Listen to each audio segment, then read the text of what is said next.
A man's impatience boils over when he lashes out at an elderly woman on a crowded flight. He thinks she's just another annoying passenger, until turbulence strikes, and she reveals a strength that leaves everyone stunned. But when the plane lands, and she collapses at the gate, he learns the shocking truth about who's behind him, watching everything unfold. What secrets does this black woman carry? And how will the man's guilt change the course of his life forever? Before we get into the story, comment below where in the world you are watching from today. The fluorescent lights of LAX's Terminal 4 cast harsh shadows across Steve Archer's perfectly pressed charcoal suit as he weaved through the crowd with practiced efficiency. His leather briefcase, gripped tightly in his right hand, contained everything he needed for tomorrow's make-or-break presentation in San Diego.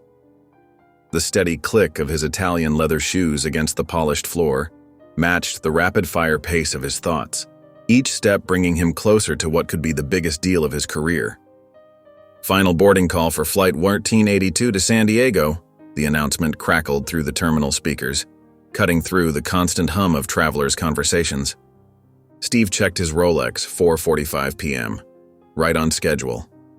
He quickened his pace, dodging a family with 3 boisterous children who were blocking the walkway. The corner of his mouth twitched in annoyance as their laughter echoed through the terminal, disrupting his mental preparation for tomorrow's meeting. At the gate, he handed his first-class boarding pass to the attendant, who smiled warmly. "Have a pleasant flight, Mr. Archer." Her genuine friendliness was lost on him as he brushed past. Steve merely nodded, already focused on mentally rehearsing his presentation points as he strode down the jet bridge. The cabin crew's cheerful greetings barely registered as he located his seat, 2A, and efficiently stowed his briefcase in the overhead compartment, positioning it with mathematical precision. Just as he was about to sit down, a soft voice called out behind him, "Oh, excuse me, dear. I believe I'm in 2B." The gentle tone carried a hint of apology for the interruption. Steve turned to find an elderly woman standing in the aisle, her silver hair neatly styled and her blue eyes twinkling with warmth. Eleanor Woods clutched her worn leather handbag and a colorful tote that had seen better days, both items speaking to years of use and cherished memories. "Let me just..." Eleanor attempted to lift her carry-on bag into the overhead bin, but it bumped against Steve's carefully placed briefcase. His laptop bag shifted precariously, threatening to fall. "Careful!" Steve snapped, reaching up to steady his bag. "There's expensive equipment in there." His voice carried the sharp edge of someone used to getting his way. "Oh my, I'm so sorry," Eleanor apologized, her cheeks flushing slightly. "These old arms aren't what they used to be." She attempted to lift the bag again, this time bumping into Steve's shoulder, causing him to clench his jaw in frustration. Steve exhaled sharply through his nose and checked his watch again.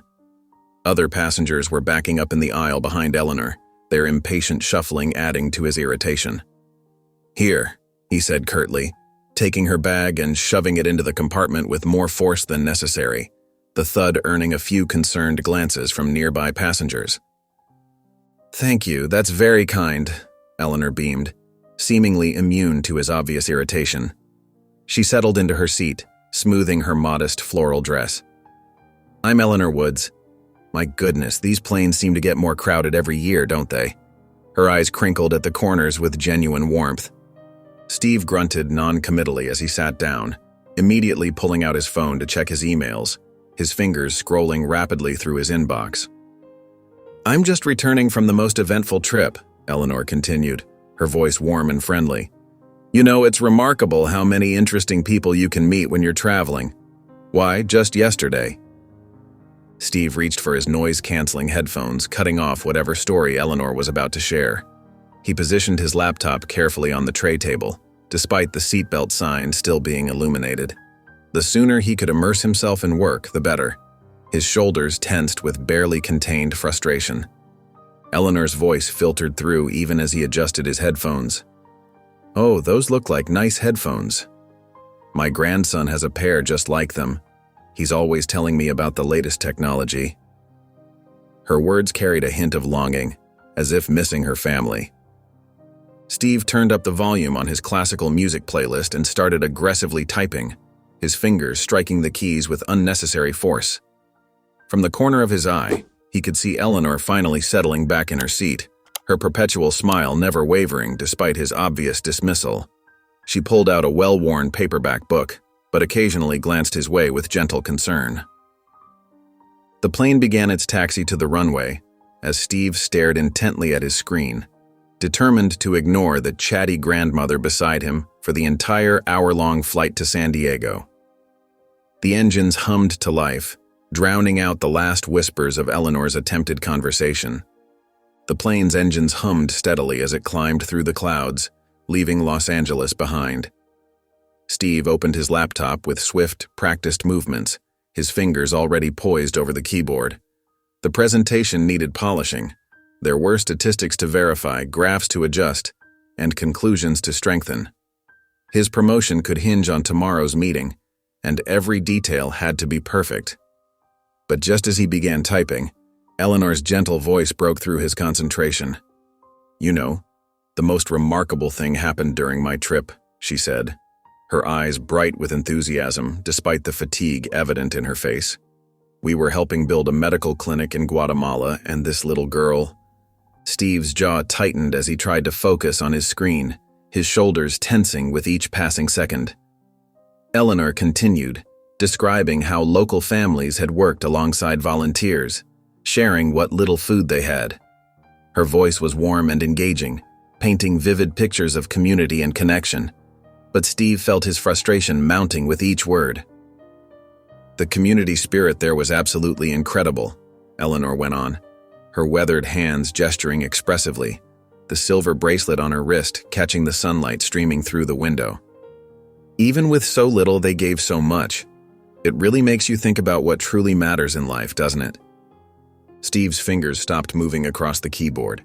He took a deep breath, trying to maintain his composure, but his patience had reached its limit. The deadline looming over him felt like a physical weight on his shoulders. "Look," he cut in sharply, turning to face Eleanor.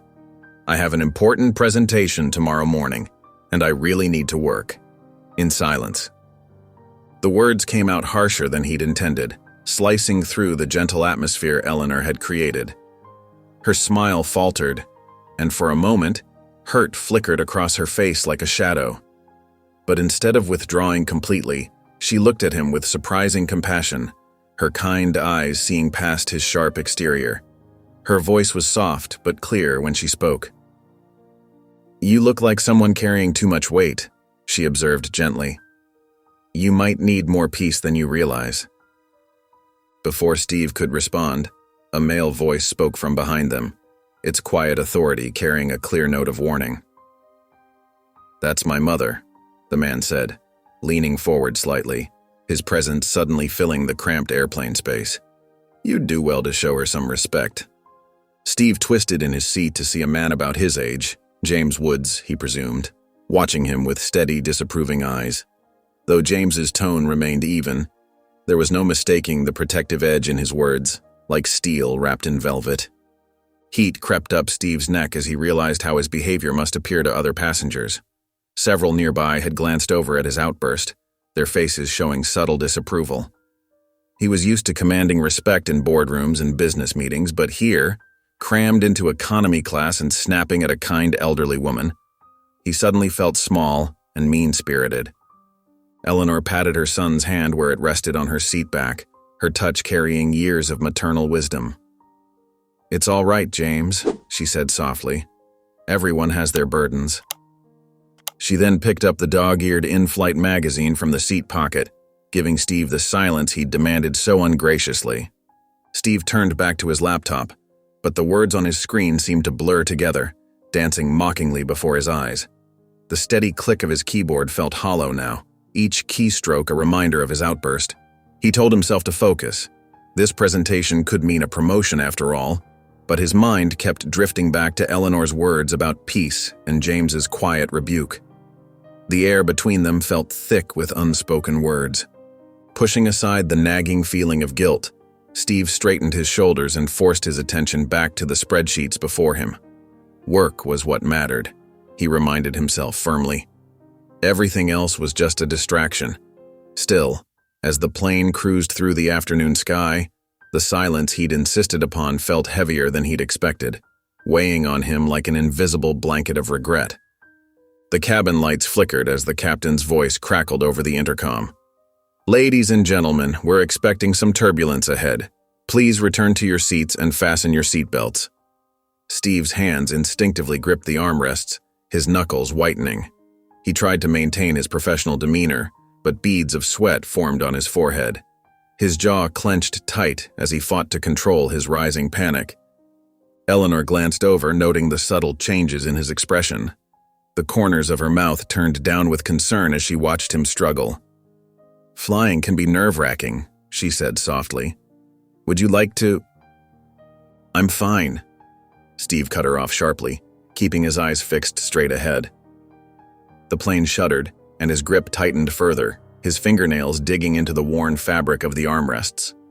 The turbulence hit with unexpected force. The aircraft lurched violently, causing several overhead compartments to pop open with loud bangs that echoed through the cabin. Carry-on bags tumbled into the aisle as passengers gasped and screamed. A water bottle rolled past Steve's feet, spilling its contents across the carpet, creating dark stains that spread like ink blots.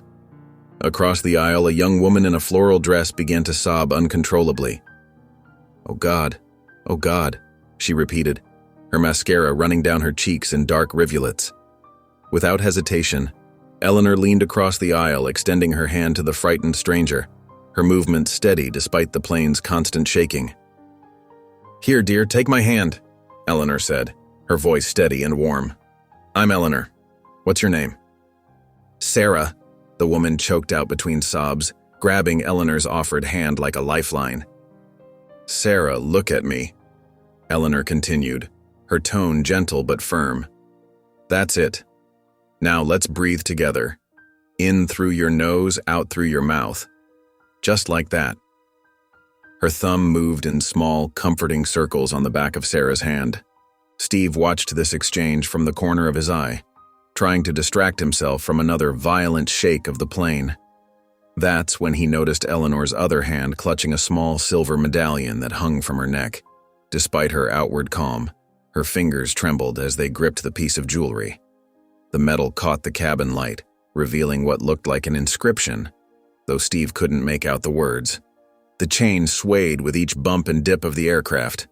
The plane dropped suddenly, eliciting more screams and causing Steve's stomach to flip uncomfortably. He closed his eyes, attempting to regulate his breathing, counting each inhale and exhale. When he opened them again, he saw Eleanor still holding Sarah's hand, still talking her through breathing exercises, even as her own hand shook around the medallion. Her quiet words of comfort carried over the din of frightened passengers. He found himself studying Eleanor's face more closely now. Behind her gentle smile and soothing words, he could see the tension in her jaw, the slight quiver in her lower lip. This woman, whom he had dismissed as a chatty annoyance, was terrified too. Yet here she was, setting aside her own fears to comfort a complete stranger. The realization made something shift inside him. The turbulence gradually began to ease, the violent shaking giving way to gentler bumps. Passengers started to relax, nervous laughter replacing the earlier screams. Sarah wiped her eyes with her free hand, thanking Eleanor profusely. As Eleanor settled back into her seat, Steve watched her quickly brush away a tear with her free hand, her other still holding the medallion. The brief moment of vulnerability in her expression struck him. This woman was more complex than he had initially assumed. Her strength wasn't in fearlessness, but in choosing to help others despite her fear.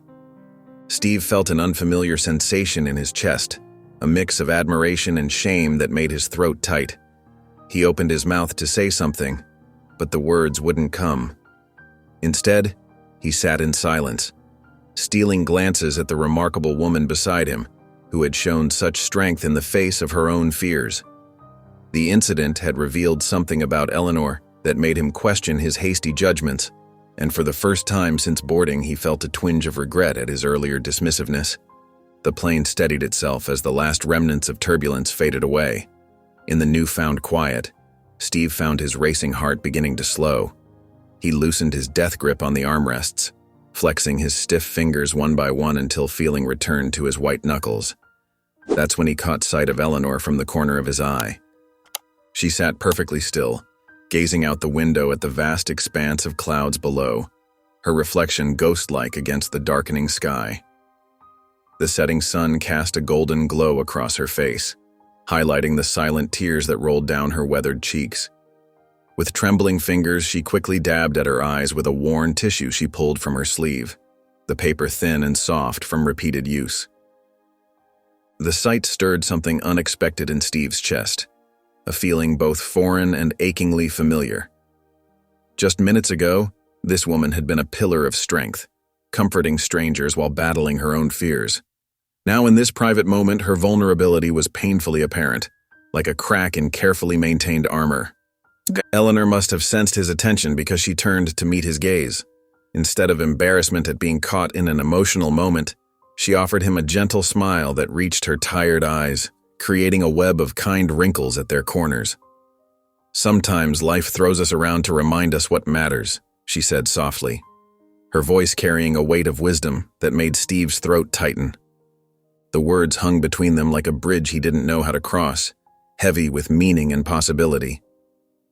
Steve shifted in his seat, his expensive suit suddenly feeling too tight around his neck, the silk tie threatening to choke him. The memory of his earlier curtness made his cheeks burn with shame. He opened his mouth to speak, but the right words wouldn't come, trapped behind years of carefully constructed walls. "Ladies and gentlemen, we're beginning our descent into San Diego International Airport," the captain's voice announced overhead, breaking the moment with its mechanical cheerfulness. Eleanor's hands moved to the silver medallion hanging around her neck, adjusting it with practiced care, her fingers tracing its worn edges as if drawing strength from the metal. A quiet melody began to float from her lips, something old and soothing that reminded Steve of his grandmother's kitchen on Sunday afternoons, of cinnamon and warm bread and safety. The sound was barely above a whisper, but it carried clearly in their shared space, cutting through the ambient noise of the aircraft. Steve found himself studying her profile as she hummed, noticing how the fading sunlight caught the silver strands in her hair. The tension had melted from her shoulders, replaced by a serene composure that seemed almost impossible after the chaos they'd just experienced. The way she faced forward now, calm and collected, made him wonder about the strength it took to weather life's storms with such grace, to emerge not bitter, but somehow softer. His laptop sat forgotten in its bag under the seat, the expensive leather case pushed aside like an afterthought. The presentation that had seemed so crucial just hours ago now felt oddly insignificant compared to the lesson in humanity playing out beside him. Each note of Eleanor's gentle humming seemed to underscore how poorly he'd treated her at the start of their journey, like a quiet rebuke wrapped in melody. The plane's wheels touched down with a gentle bump, and the cabin filled with the usual shuffling sounds of passengers preparing to depart. Eleanor continued her quiet song as she gathered her belongings, her movements unhurried despite the rush around them, each gesture deliberate and peaceful. Steve watched, words of apology building in his throat but refusing to emerge, as she prepared to join the line of departing passengers, her small frame somehow filling the entire aisle with dignity. The unspoken regret sat heavy in his chest as they rose from their seats, a missed opportunity that somehow felt more significant than any business deal he'd ever closed, the weight of it settling into his bones like an unwelcome truth. The fluorescent lights of the terminal cast harsh shadows as passengers streamed out of the plane, rolling their carry-ons behind them like obedient pets. Steve hung back, his laptop bag heavy on his shoulder, watching Eleanor and James walk several yards ahead. His stomach churned with an unfamiliar feeling, guilt that gnawed at him like a persistent ache, making his usual confident stride falter with each step. Eleanor's silver-gray hair caught the light as she walked, her movements slower than the hurrying crowd around her. James stayed close to her side, one hand hovering near her elbow, ready to steady her if needed. Their quiet conversation was lost in the terminal's din, but Steve could see the tender way James leaned in to hear his mother's words, his face a picture of patient devotion. "Excuse me, coming through." A businessman in a dark suit pushed past Steve, jolting him from his thoughts. His briefcase clipped Steve's knee, drawing an irritated wince. Steve quickened his pace, keeping Eleanor and James in sight. He rehearsed potential apologies in his head, each one sounding more inadequate than the last, his usual executive eloquence deserting him completely. Suddenly, Eleanor's steps faltered. Her hand flew to her chest, fingers clutching at her blouse, and time seemed to slow down as she crumpled to the floor like a marionette with cut strings. James's reaction was immediate, dropping to his knees beside her, his face draining of color. "Mom! Mom, can you hear me?" James's usually composed voice cracked with fear, his hands trembling as they cradled her head. The terminal erupted in chaos. A woman screamed. Passengers gathered in a tight circle, their phones raised to capture the scene, the blue glow of screens creating an eerie light. Others rushed past, averting their eyes, afraid to get involved, their wheeled luggage creating a percussion of hurried escape. Steve stood rooted to the spot, his briefcase slipping from his numb fingers and landing with a dull thud. The sight of Eleanor's still form on the cold terminal floor sent a jolt through his chest. Her earlier words on the plane echoed in his mind. Sometimes life throws us around to remind us what matters. The truth of those words hit him now with stunning clarity. "Someone call the paramedics!" James shouted, his calm facade cracking under the weight of fear. His hands never left his mother's shoulders, as if his touch alone could anchor her to consciousness. Steve's paralysis broke. He surged forward, pushing through the crowd with the same determination he usually reserved for boardroom negotiations. "I've already called them," he heard himself say, though he didn't remember doing it. He knelt down opposite James, his expensive suit collecting dust from the terminal floor, the fabric's worth suddenly meaningless. The paramedics arrived with impressive speed, their orange uniforms cutting through the crowd like beacons. They moved with practiced efficiency, checking Eleanor's vital signs and preparing her for transport, their voices calm and professional in the midst of chaos. "She has a heart condition," James explained, his voice trembling. "She's been pushing herself too hard lately, working with refugee camps in South America. I told her she needed to rest, but she wouldn't listen." His words carried the weight of countless worried conversations and ignored warnings. Steve's chest tightened at these words, a physical ache spreading beneath his ribs. The image of Eleanor comforting the frightened passenger during the turbulence took on new meaning. Even then, with her own heart struggling, she'd put others first, embodying a kindness he'd long forgotten existed. The paramedics lifted Eleanor onto a stretcher, attaching monitors that beeped steadily, their rhythmic sounds a mechanical counterpoint to the airport's chaos. James walked alongside, his hand clasping his mother's limp one, his thumb rubbing small circles on her pale skin. Steve watched them move down the terminal hallway, their figures growing smaller against the stark white walls, the distance between them feeling both physical and symbolic. His presentation materials sat forgotten in his bag, the carefully prepared slides and charts suddenly seeming like artifacts from another life. The meeting that had seemed so crucial just hours ago now felt trivial compared to the scene he'd just witnessed. Despite every logical argument to walk away and continue with his planned schedule, despite the voice in his head listing all the reasons to stick to his carefully constructed routine, Steve found himself taking a step forward, then another, following the retreating stretcher down the hall. Each step felt like a decision, a choice between the life he'd built and something new and uncertain taking shape before him. The hospital waiting room buzzed with quiet desperation. Steve stood just inside the sliding doors, his polished leather shoes out of place against the scuffed linoleum floor. His presentation materials weighed heavy in his bag, a reminder of the meeting he should be preparing for. Instead, here he was, surrounded by the sharp smell of disinfectant and the soft sounds of worry. The fluorescent lights cast harsh shadows across faces drawn with concern.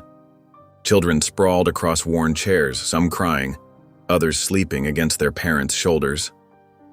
A little girl clutched a tattered stuffed rabbit, whispering secrets into its ear. Elderly couples held hands, their weathered fingers intertwined, sharing worried glances and gentle squeezes of reassurance. In the corner, James paced a tight path, his shoes marking time with quiet squeaks against the floor. His fingers were locked together, knuckles white with tension as he muttered something under his breath with each turn. Steve shifted uncomfortably, feeling like an intruder in this intimate space of concern and care. The weight of others' emotions pressed against him like a physical force. He checked his phone. No messages, no urgent emails demanding his attention. Just the quiet tick of minutes passing, and the occasional announcement over the hospital intercom, each crackling voice making his heart jump with anticipation. A nurse in blue scrubs approached James, her clipboard held close to her chest, her face wearing the practiced calm of someone used to delivering news both good and bad. "Mr. Woods?" she called softly. James stopped mid-pace, his face tight with anticipation. "Your mother is stable now. We'll keep her overnight for observation, but her vitals are good. The doctor will be in to speak with you shortly." The tension visibly drained from James's shoulders, though worry still creased his forehead. He nodded, running a hand through his disheveled hair, letting out a shaky breath. Steve watched this exchange, feeling both relieved and awkward, his own presence suddenly more conspicuous than ever. After several moments of internal debate, each second stretching like taffy, he walked over to James. "I'm glad she's okay," Steve said, the words feeling clumsy in his mouth. "I'm sorry about earlier, on the plane. I wasn't very understanding." James looked at him for a long moment, his expression unreadable, exhaustion evident in the shadows under his eyes. Then he sighed, settling into one of the waiting room chairs. "Mom was in Los Angeles visiting the Martinez family," he said quietly, his voice rough with emotion. "Their teenage son died in an accident last week. She'd never met them before, but she heard about it through her volunteer network." He shook his head, a mix of pride and frustration crossing his face. "She shouldn't have gone. Her doctor warned her about traveling, but that's Mom. When someone's hurting, nothing can stop her from trying to help. She says a stranger's pain is just as real as a friend's." Steve sank into the chair next to James, his mind replaying his interactions with Eleanor on the plane. He'd dismissed her as just another chatty elderly passenger, an interruption to his important work. Now he pictured her, tired but determined, flying across the country to comfort complete strangers in their darkest moment. The selflessness of the act made his own priorities seem suddenly hollow. The image of his own father flashed in his mind. They hadn't spoken in 3 years, not since their argument about Steve choosing work over attending his sister's wedding. His chest tightened with an uncomfortable mix of shame and longing. The memory of his father's disappointed face haunted him more than he cared to admit. "Thank you for staying," James said, his voice still carrying a note of caution, but softer now. "You didn't have to. I know you have important things waiting." Steve nodded, unable to explain why he'd followed them to the hospital, why he couldn't just walk away and focus on his presentation.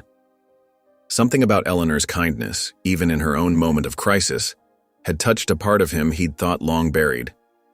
He settled deeper into the uncomfortable chair, his laptop bag forgotten at his feet, as the waiting room's quiet drama continued to unfold around them. The harsh fluorescent lights of the hospital waiting room gradually came into focus as Steve blinked away his exhaustion. His neck ached from sleeping awkwardly in the rigid chair, and his wrinkled suit was a far cry from its usual crisp appearance. The stale air and constant hum of medical equipment only added to his discomfort. Checking his phone, he saw several missed calls from his office, along with urgent messages about the quarterly reports. The important presentation he'd been so focused on yesterday now seemed distant and insignificant, like a dream from another life. Across the room, James stood with a doctor in a white coat, their voices low but urgent. Steve rose slowly, his joints protesting after the uncomfortable night, his expensive leather shoes scuffing against the linoleum floor. As he approached, fragments of their conversation reached him through the quiet murmur of the early morning hospital routine. "The stress on her heart is significant," the doctor was saying, her face serious but kind, her clipboard held close to her chest. "We're monitoring her carefully, and the latest readings are encouraging." James noticed Steve and gave him a slight nod of acknowledgement, dark circles under his eyes betraying his own sleepless night. The doctor continued, "Your mother's condition has been exacerbated by overexertion. While she's stable now, she needs complete rest. No more long flights or strenuous activities for a while. We need to prevent any additional strain on her heart." "She won't like that," James said softly, running a hand through his disheveled hair, worry lines creasing his forehead. Sitting still isn't really her style. She's always been the one taking care of others. Steve cleared his throat, surprising himself by speaking up. Is there anything I can do to help? The words felt foreign on his tongue, yet somehow right. James looked at him for a long moment, as if truly seeing him for the first time, his expression softening slightly. After the doctor left, they found themselves sitting in adjacent chairs, the morning sun streaming through nearby windows, casting warm patterns on the worn floor tiles. You know, James began, his voice thick with emotion, fingers absently playing with his coffee cup. Mom was only 40 when Dad died. I was just a kid. Everyone expected her to fall apart, but she did the opposite. He smiled faintly at the memory, his eyes distant. She threw herself into helping others, said it was the best way to heal her own heart. That's what kept her going. Steve listened intently as James continued. She raised me alone, worked full-time, and still found time to volunteer at homeless shelters, visit sick kids in hospitals, organize food drives. Never complained once. Even on her hardest days, she'd find a way to make someone else smile. That must have been challenging, Steve said quietly, thinking of his own mother and the strained relationship with his father, guilt gnawing at his conscience. It was, but she made it look easy. Last week, she flew across the country because she heard about a family who lost their daughter. She didn't even know them, just read about it online and decided they needed support. James shook his head, a mix of pride and concern in his expression. That's just who she is, always putting others first, even when it costs her. Steve felt a wave of shame washing over him as he remembered his irritation on the plane. Here he'd been, obsessing over a business presentation while sitting next to someone who dedicated her life to easing others' pain. His own priorities suddenly seemed hollow and misguided. "Would you like to get some coffee?" Steve offered, gesturing toward the cafeteria. "You look like you could use a break, maybe something to eat too." The genuine concern in his voice surprised even him. James hesitated, then nodded, exhaustion evident in every movement. "Yeah, that would be good, thanks. I could definitely use the caffeine." They walked together toward the hospital cafeteria, their footsteps echoing in the quiet corridor. The morning light cast long shadows ahead of them, and Steve found himself wondering how many other stories of quiet heroism he'd missed while rushing through life, focused only on his next achievement. The weight of his realization felt heavier with each step. The hospital cafeteria hummed with quiet morning activity as Steve and James sat across from each other, their coffee cups creating small rings on the scratched formica table. Sunlight streamed through the large windows, casting long shadows across the nearly empty room. A few early shift nurses huddled at a corner table, their hushed conversations barely audible over the soft whir of the vending machines. James wrapped his hands around his coffee cup, the warmth seeming to give him strength as he continued sharing stories about his mother. After Dad died, Mom threw herself into helping others, James said, his voice soft but clear. She said it helped her heal, started with small things, cooking meals for sick neighbors, organizing clothing drives, but it grew into something bigger. Steve leaned forward, genuinely interested. Bigger how? She began traveling to disaster areas, helping families rebuild their lives. Natural disasters, fires, floods, wherever people needed hope. James smiled faintly, his eyes crinkling at the corners. That's what brought her to LA this time. A family lost everything in those recent wildfires. Mom didn't even know them, just heard their story through her network of volunteers. That's just who she is. She sees a need, and she fills it. Steve felt a familiar pang of shame remembering his irritation on the plane. He took a long sip of his cooling coffee, trying to process this new information about Eleanor's selfless nature. Must have been hard growing up with her gone sometimes, Steve ventured, studying James's face.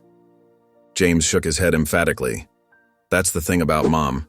She always made sure I knew I came first.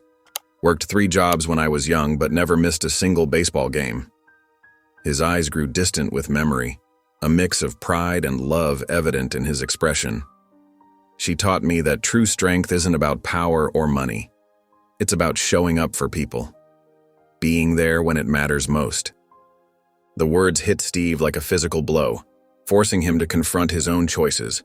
He found himself speaking before he could stop himself. "I haven't shown up for anyone in years," he admitted quietly. "Especially my father." James remained silent, his expression encouraging Steve to continue, offering the same compassionate presence his mother was known for. "Dad built this amazing small business from nothing. Custom furniture, all handmade. Expected me to take over someday." Steve's fingers traced the coffee ring on the table, his nail catching on a small crack in the surface. "But I wanted more. Bigger opportunities, faster growth. When I told him I was taking a corporate job in San Diego instead." He trailed off, remembering his father's face that day, the disappointment and hurt that still haunted him.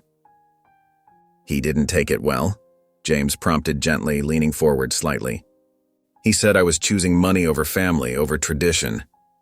Steve's throat felt tight, the words struggling to come out. "Maybe he was right. I haven't been home for Christmas in 3 years. Always saying I'm too busy, have important meetings, deadlines to meet. Truth is, I just couldn't face him." The confession hung in the air between them like a heavy cloud. James didn't offer platitudes or judgment, just listened with the same patience his mother had shown on the plane, creating a safe space for Steve's vulnerability. "You know what's ironic?" Steve continued, his voice rough with emotion. "All those important meetings I couldn't miss? I can't remember a single one now. But I remember every holiday I skipped, every call I didn't return." He looked down at his hands, surprised to find them trembling slightly against the ceramic cup. "I've spent so long climbing the corporate ladder, I forgot about the people I was leaving behind. Sometimes I wonder if I'll ever find my way back." The afternoon sun cast long shadows through the hospital room window as Steve sat in the vinyl chair beside Eleanor's bed. The steady beep of monitors created a rhythmic backdrop to the quiet space, punctuated only by the occasional squeak of rubber-soled shoes in the hallway. James, who had been maintaining his vigil at his mother's side, squeezed her hand gently before stepping out to speak with the doctors, his footsteps echoing softly against the polished floor. Eleanor's eyes fluttered open, taking a moment to adjust to the light. Her silver hair lay spread across the white pillow like a delicate halo, and despite her pallor, her warm smile remained unchanged, lighting up her entire face.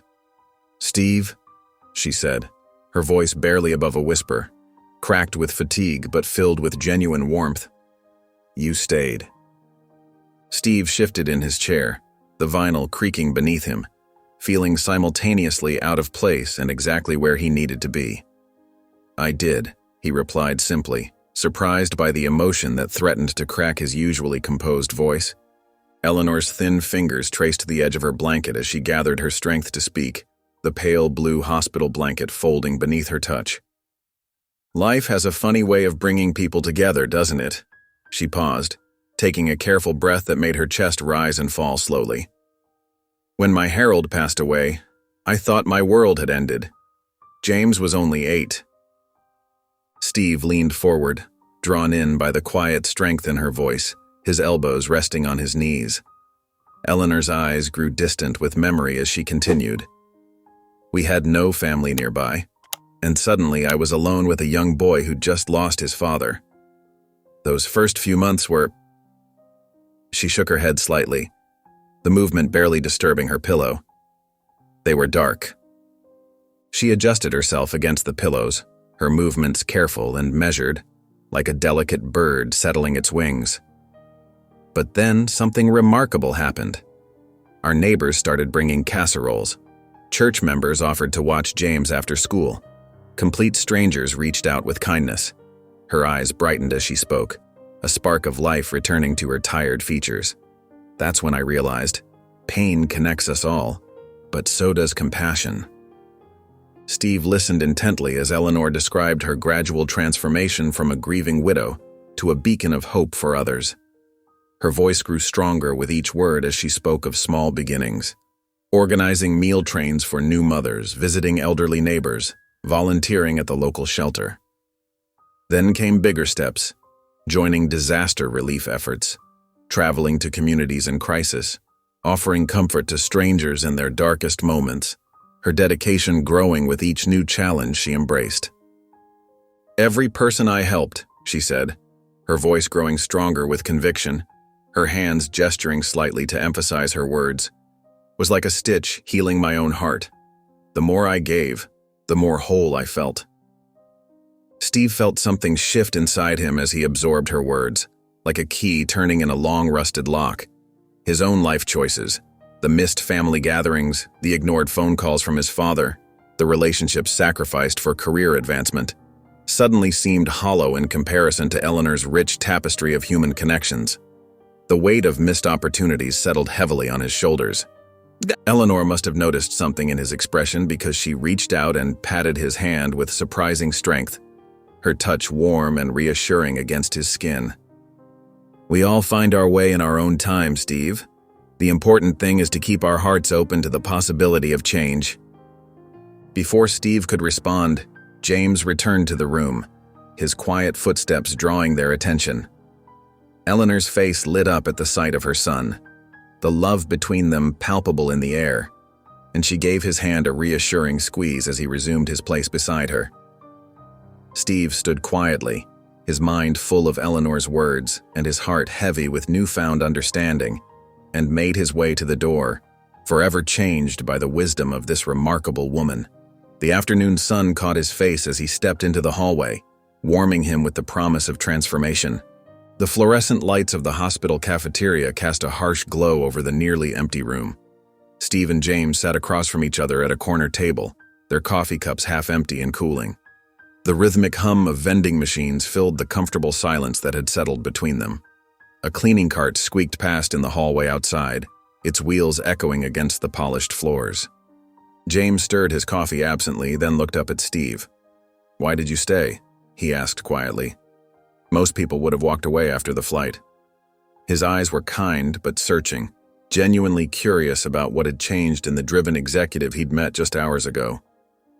Steve's fingers drummed against his cup as he considered the question. The presentation he'd been so focused on seemed like a lifetime ago, though barely 24 hours had passed. "Honestly," he said, "I'm not entirely sure. Something your mother said. It just stuck with me." He traced the rim of his cup, remembering Eleanor's gentle wisdom. James nodded, waiting patiently as Steve gathered his thoughts. The late evening quiet enveloped them, broken only by the occasional announcement over the hospital PA system. Somewhere in the distance, a door clicked shut. "I haven't spoken to my father in 3 years," Steve continued, his voice thick with emotion he hadn't expected. His shoulders tensed as the admission hung in the air. "We used to be close, you know. He built this amazing family business from nothing. Auto parts distribution. Everyone expected me to take over someday. He'd take me to the warehouse on weekends, teaching me everything about the business, proud as could be." "But you didn't want to," James observed softly, recognizing the familiar story of fathers and sons. "No, I wanted more. Bigger clients, bigger deals."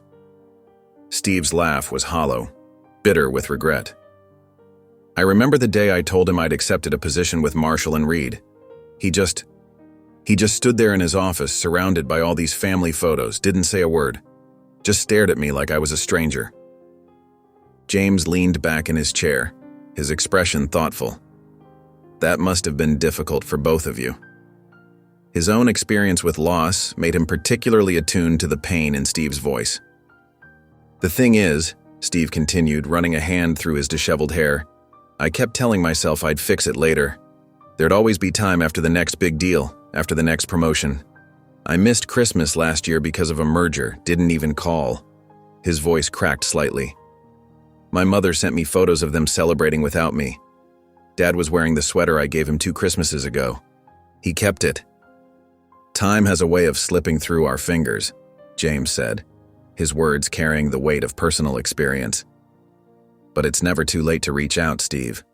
The very fact that it bothers you this much shows there's still hope." He pushed his empty cup aside, leaning forward slightly. Steve looked down at his hands, noticing how tightly he'd been gripping his coffee cup. "Your mother. The way she lives her life, helping others, staying connected. It makes my choices seem so small," James offered, but his tone held no judgment. Mom always says that success means nothing if you have no one to share it with. She learned that the hard way after Dad died. She made sure to build bridges, not walls. The words hung between them, heavy with truth. Steve felt exposed, vulnerable, yet somehow lighter for having shared his burden. The doubt was still there, but alongside it grew a tiny seed of possibility. The cafeteria light seemed less harsh now, more like a gentle reminder that clarity often comes in unexpected places. As they sat in companionable silence, Steve pulled out his phone and stared at it, his father's number still saved in his contacts after all these years. The screen's soft glow illuminated his face as his thumb hovered over the number. He didn't make the call, not yet, but for the first time in a long while, he seriously considered what it would mean to try. The weight of 3 years' silence suddenly felt less like a wall and more like a door waiting to be opened. The morning sun cast long shadows across the hospital parking lot as Steve paced back and forth, his phone feeling heavy in his hand. The early spring air was crisp, carrying the scent of newly bloomed flowers from the hospital's small garden. He'd barely slept, tossing and turning on the uncomfortable waiting room chair, his mind racing with thoughts of his father. The weight of Eleanor's words about family and forgiveness had kept him awake most of the night. Steve pulled up his father's contact information, a number he hadn't dialed in 3 years. His thumb hovered over the green call button as memories flooded back. The heated argument about leaving the family business, the disappointment in his father's eyes, the silence that followed. His heart pounded against his ribs as he finally pressed call. The decision felt momentous, like stepping off a cliff into unknown waters. The phone rang once, twice, 3 times.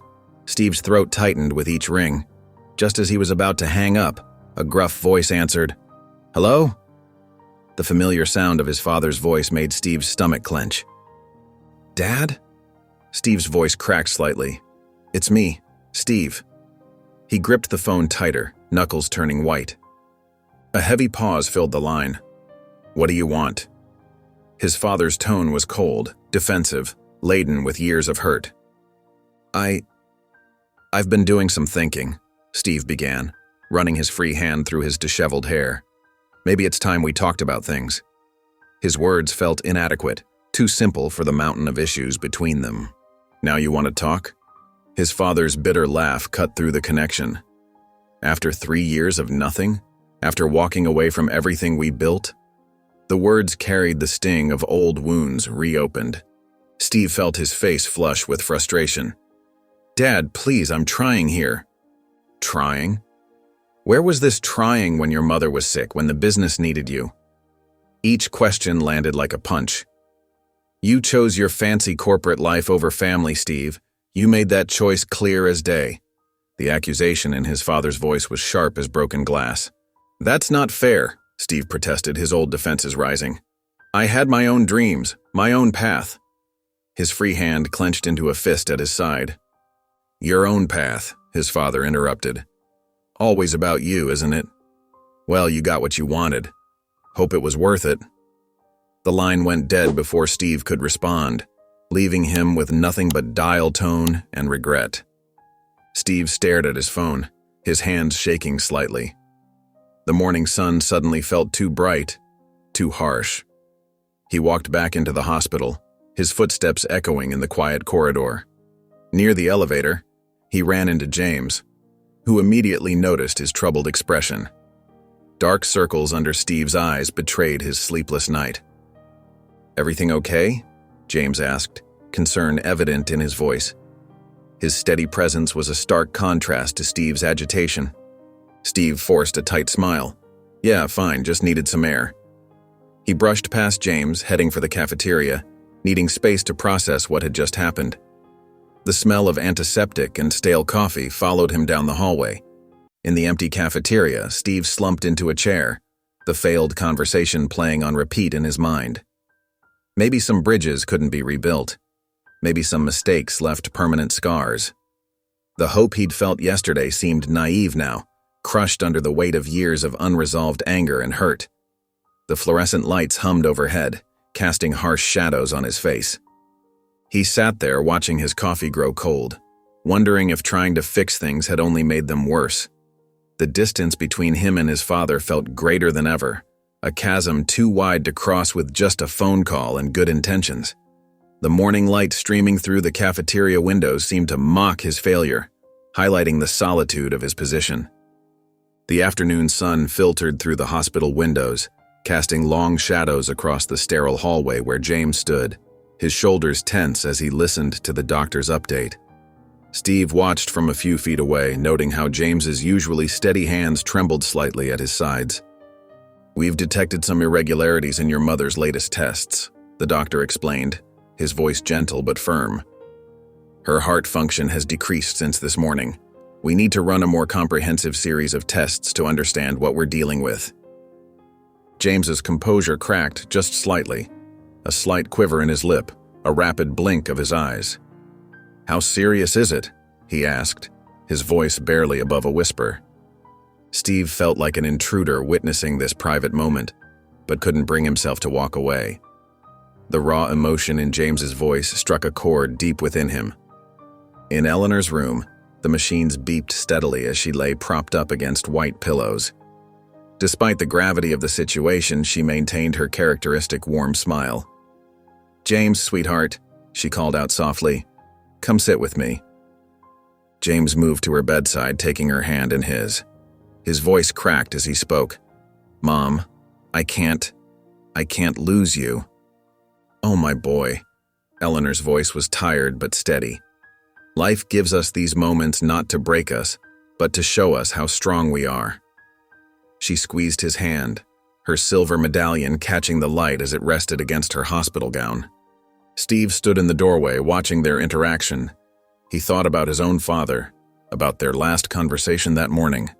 The stark contrast between this moment of tender connection and his own failed attempt at reconciliation made his chest ache. "You've always been there," James continued, his guard completely down now. "Through everything. When I struggled in college, when Sarah and I divorced, every single time I needed guidance. You're my rock, Mom." Eleanor reached up to touch her son's cheek. "And you've been mine, James. But strength isn't just about standing tall. It's about having faith when things get difficult." Steve felt a lump form in his throat. When was the last time he'd had a moment like this with his father?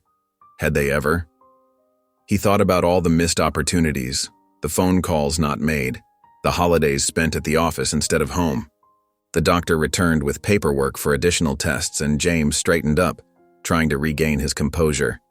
But Steve had seen it, the deep bond between mother and son, the kind of relationship he'd always dismissed as unnecessary in his pursuit of success. As evening approached, Steve found himself on a bench outside the hospital entrance. The cool air did little to clear his troubled thoughts. Leaving now felt impossible, like abandoning something important just beginning to take root. He pulled out his phone, canceled his meetings for the next day, and headed back inside. Some things, he was starting to realize, were more important than business presentations and corporate deadlines. The hospital chapel stood quiet and serene, a stark contrast to the bustling corridors outside. Soft light filtered through stained glass windows, casting colored shadows across the empty wooden pews. James paused at the entrance, his hand resting on the heavy wooden door. "I come here sometimes," he said softly, "when things get overwhelming." Steve hesitated, feeling out of place. He hadn't stepped foot in a chapel since his grandmother's funeral years ago. But something in James's demeanor, a vulnerability he hadn't shown before, made Steve follow him inside. They sat in silence for a few minutes, the quiet broken only by the distant hum of hospital activity. James's fingers traced absent patterns on the worn wooden pew in front of them.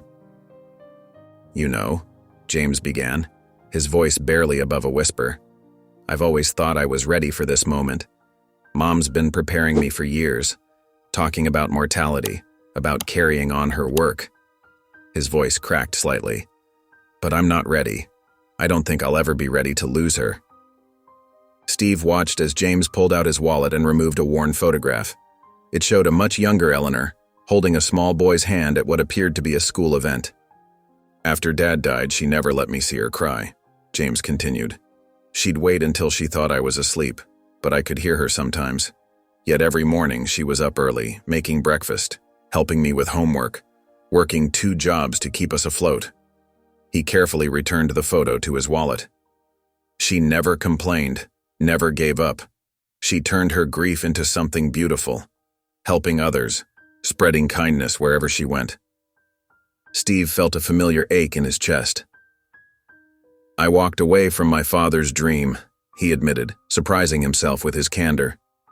He wanted me to take over the family hardware store. It wasn't fancy or prestigious, but it was his life's work. I chose corporate success instead.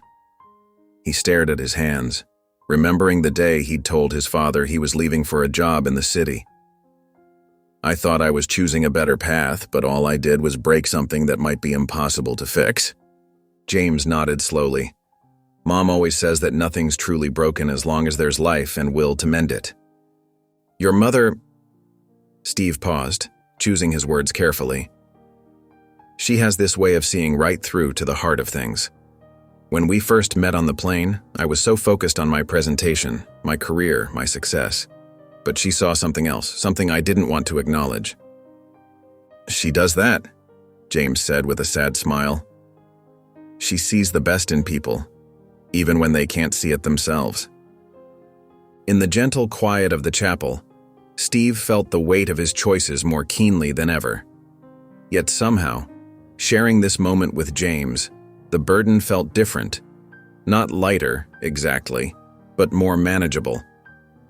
Here was someone who understood the complexity of family bonds, the fear of loss, the struggle between duty and personal desires.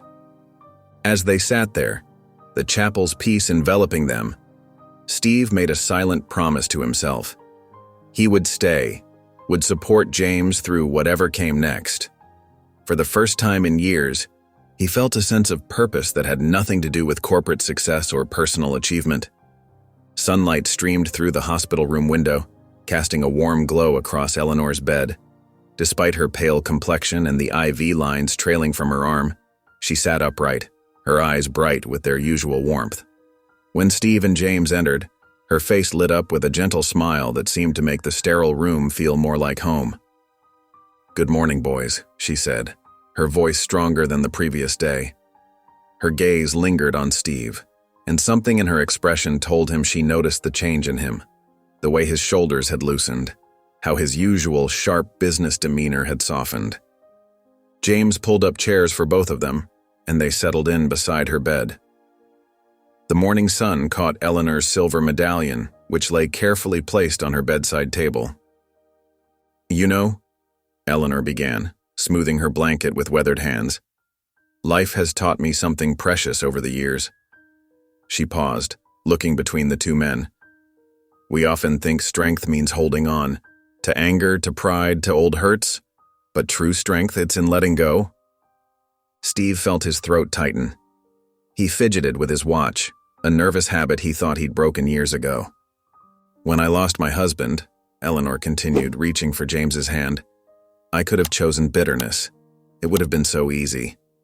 Her voice grew soft but remained steady. "Instead, I chose love. I chose to open my heart wider, not close it.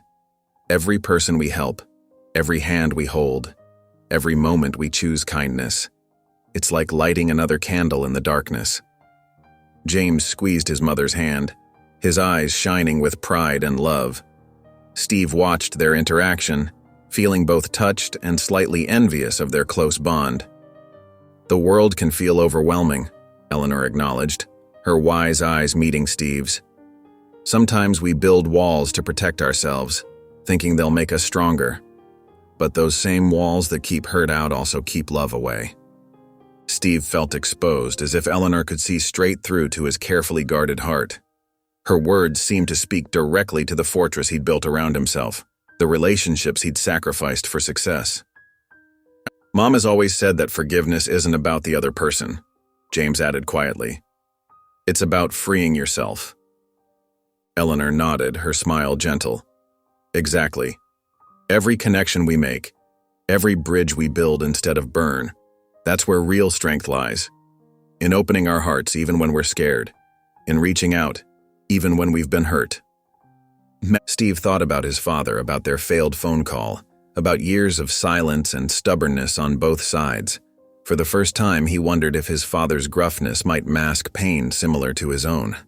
Eleanor reached out and patted Steve's hand, her touch warm and reassuring.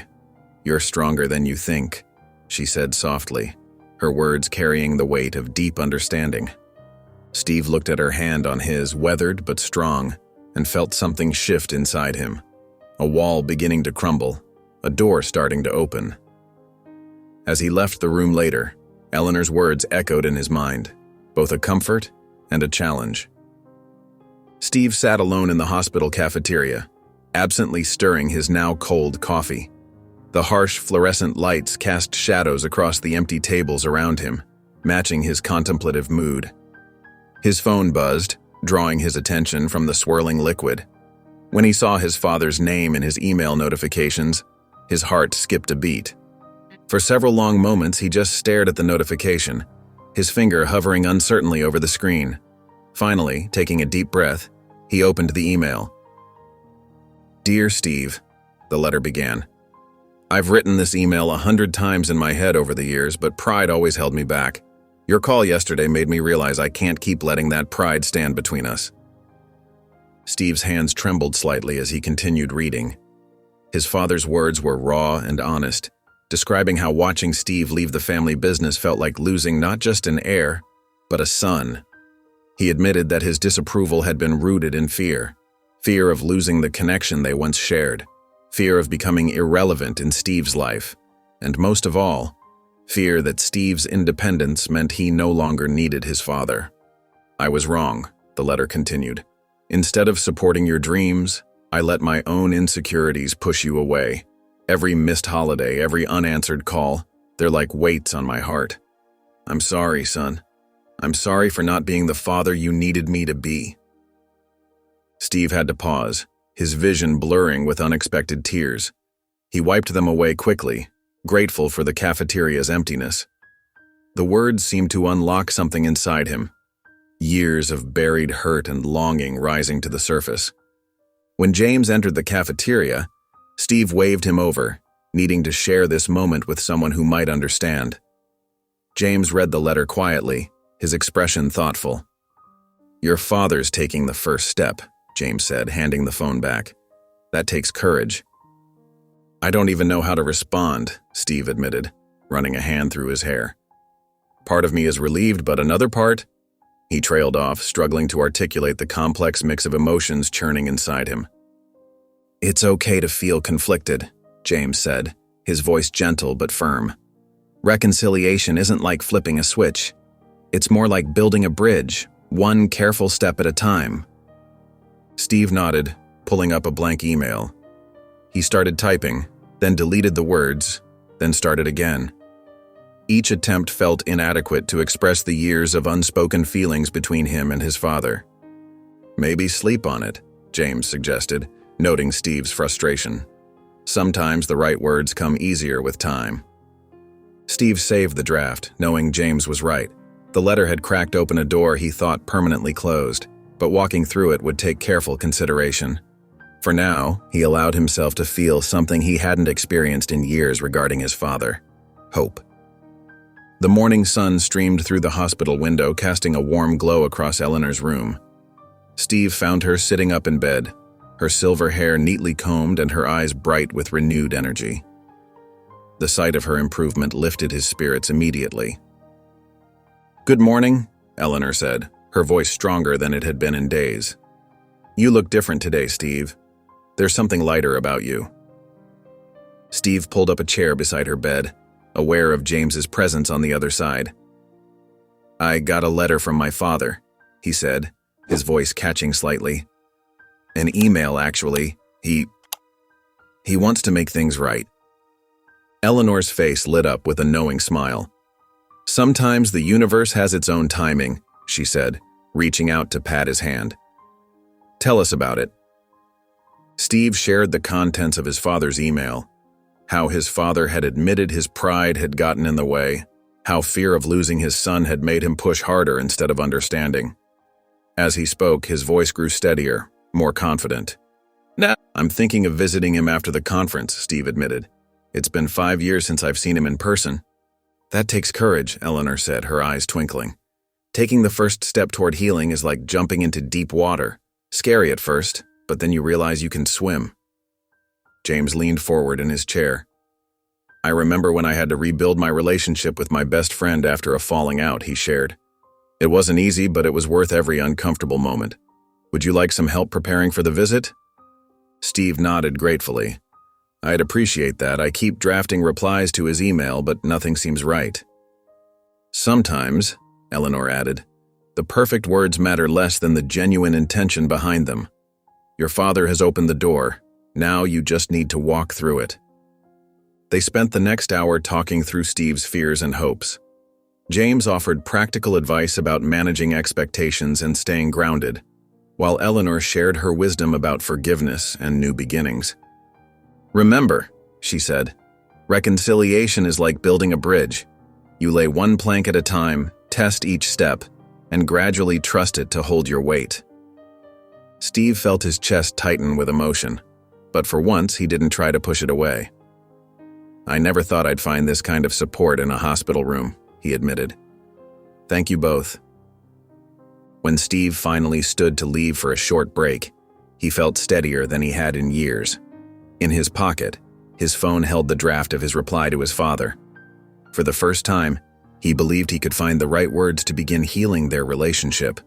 The morning sunlight filtered through the hospital windows as Steve walked down the now familiar corridor, his footsteps echoing against the polished floors. As he turned the corner toward Eleanor's room, he spotted James standing outside, and something was different. James's usual worried expression had been replaced by a genuine smile, the first Steve had seen since they met. The doctor just gave us great news, James said, his voice lighter than usual. Mom's showing significant improvement. Her heart readings are getting stronger, and if she keeps recovering at this pace, they might discharge her in a few days. Steve felt a wave of relief wash over him. That's wonderful, he said, realizing how invested he'd become in Eleanor's recovery. Inside the room, Eleanor sat propped up against her pillows, her silver hair neatly combed and her cheeks showing more color than they had in days. The various monitors beside her bed beeped steadily, a reassuring rhythm that matched her improved condition. There's my favorite seatmate, Eleanor called out, her voice noticeably stronger. Come sit with me for a while.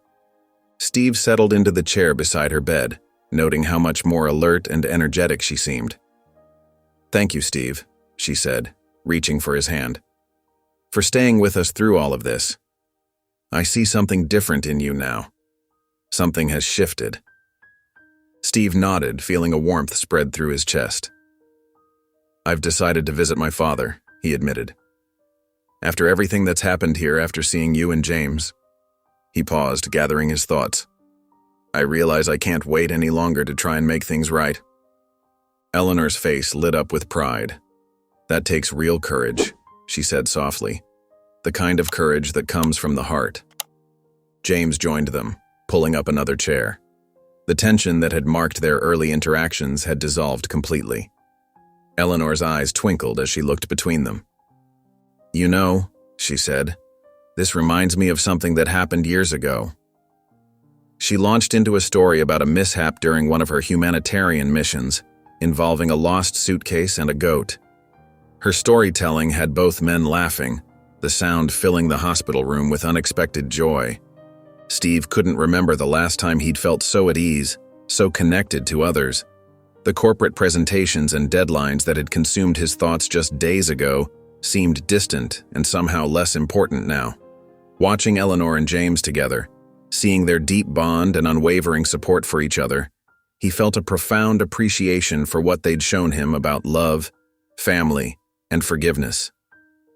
As the afternoon light began to fade, Steve found himself marveling at how much his life had changed since that turbulent flight. The universe, it seemed, had known exactly what he needed when it seated him next to Eleanor Woods. Steve adjusted his tie as he stepped into the bustling conference center, his polished shoes clicking against the marble floor. The familiar buzz of corporate energy filled the air, people in sharp suits hurrying between sessions, the quiet hum of networking conversations and the occasional burst of forced laughter. Yet something felt different today. He glanced at his watch, noting he had 30 minutes before his presentation. Normally, he'd be reviewing his slides one final time, mentally rehearsing key points. Instead, his thoughts drifted to Eleanor's hospital room and her warm smile despite her condition. "Steve, great to see you," called out Marcus, one of the senior VPs. "Ready for your big moment?" Steve nodded mechanically, forcing a smile. "All set." The conference room filled quickly. 200 eager faces looked up at him as he took the podium. The presentation loaded perfectly. His opening joke landed well, and his delivery was flawless, everything running like a well-oiled machine. But as he clicked through his slides about market penetration and quarterly projections, Eleanor's words echoed in his mind. Sometimes life throws us around to remind us what matters. He found himself watching the audience, the younger executives frantically taking notes, the senior managers nodding along, all of them chasing the same goals he had pursued so single-mindedly. Their faces reflected his past self, and for the first time, he felt like an outsider looking in. During the Q&A session, someone asked about work-life balance. Steve heard himself giving the standard corporate response about time management and productivity tools, but internally he cringed. He thought about James's devotion to Eleanor, about his own father's unanswered calls, about years of missed family gatherings in favor of client meetings. When the presentation ended, applause filled the room. Colleagues approached to congratulate him, but their words felt hollow. Steve excused himself and stepped out onto the conference center's terrace, loosening his tie as he looked out over the San Diego skyline. The sun was bright, and a cool breeze carried the salt smell of the ocean. Around him, other attendees networked over coffee, their conversations peppered with industry jargon that had once felt so important. Now it all seemed superficial, like a play he had performed in for too long without questioning the script. He pulled out his phone, scrolling through emails praising his presentation. Just days ago, these would have filled him with satisfaction. Now, he found himself searching for messages from James instead, wanting to know how Eleanor was doing. Looking back through the conference room windows, Steve watched his colleagues, their ambitious energy, their focused determination. He recognized the hunger in their eyes, the same drive that had defined him for so long. But standing there, he felt like he was watching a foreign film without subtitles, familiar scenes that no longer held the same meaning. The corporate world he had worked so hard to conquer suddenly felt small, compared to the depth of Eleanor's quiet wisdom and James's unwavering loyalty. His perfectly crafted PowerPoint slides seemed trivial next to the real human connections he had begun to forge over the past few days. The morning sun cast long shadows across the suburban street as Steve's rental car crawled past familiar houses. His hands gripped the steering wheel tightly, knuckles white with tension. Each house brought back memories. The Hendersons' place where he used to mow lawns for pocket money. Old Mrs. Peterson's garden, where his baseball once crashed through a window. His father's colonial-style home looked exactly as he remembered it. The navy blue shutters needed a fresh coat of paint, and the maple tree in the front yard had grown even larger, its branches now reaching toward the second-story windows. The sight of his father's ancient pickup truck in the driveway made his stomach tighten. Steve parked at the curb, taking slow, deep breaths to calm his racing heart. Eleanor's words echoed in his mind. "You're stronger than you think." He reached for his phone, thumbing through the draft messages he'd written and deleted dozens of times, trying to find the right words to say. The walk up the concrete path felt longer than ever. Weeds poked through cracks he didn't remember, and the brass doorbell looked tarnished with age. Steve's finger hovered over it for a moment before he finally pressed it, hearing the familiar chime echo inside. Footsteps approached and Steve's throat went dry. The door opened with a creak, revealing his father, shorter than Steve remembered, his hair grayer, but his eyes still sharp and clear. They stood in silence for a moment, years of unspoken words hanging between them. "Steve," his father said finally, his voice gruff but not unkind. "Hi, Dad," Steve managed, his carefully rehearsed speech evaporating. They moved to the living room where Steve had spent countless hours watching baseball games with his father. The same plaid couch sat against the wall, though the fabric had faded considerably.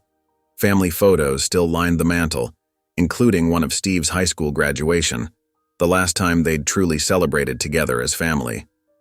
The conversation started haltingly, like a rusty engine turning over. They discussed safe topics first: the weather, the neighborhood, the maple trees' need for trimming.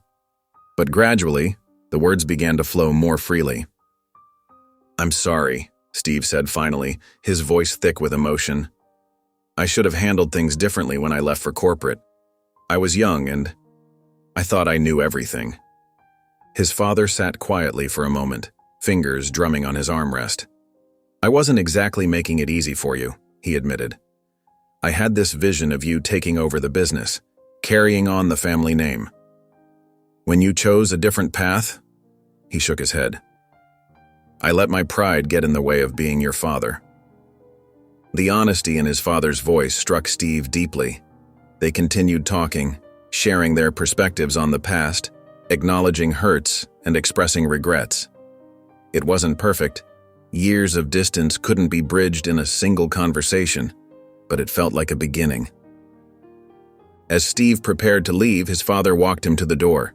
The older man hesitated, then placed a weathered hand on Steve's shoulder. "Let's not let it be this long again," he said quietly. Steve smiled, feeling a weight lift from his shoulders. "We won't, Dad. We won't." Steve hurried through the hospital corridors, his steps light and purposeful. The usual antiseptic smell and harsh fluorescent lighting couldn't dampen his spirits today.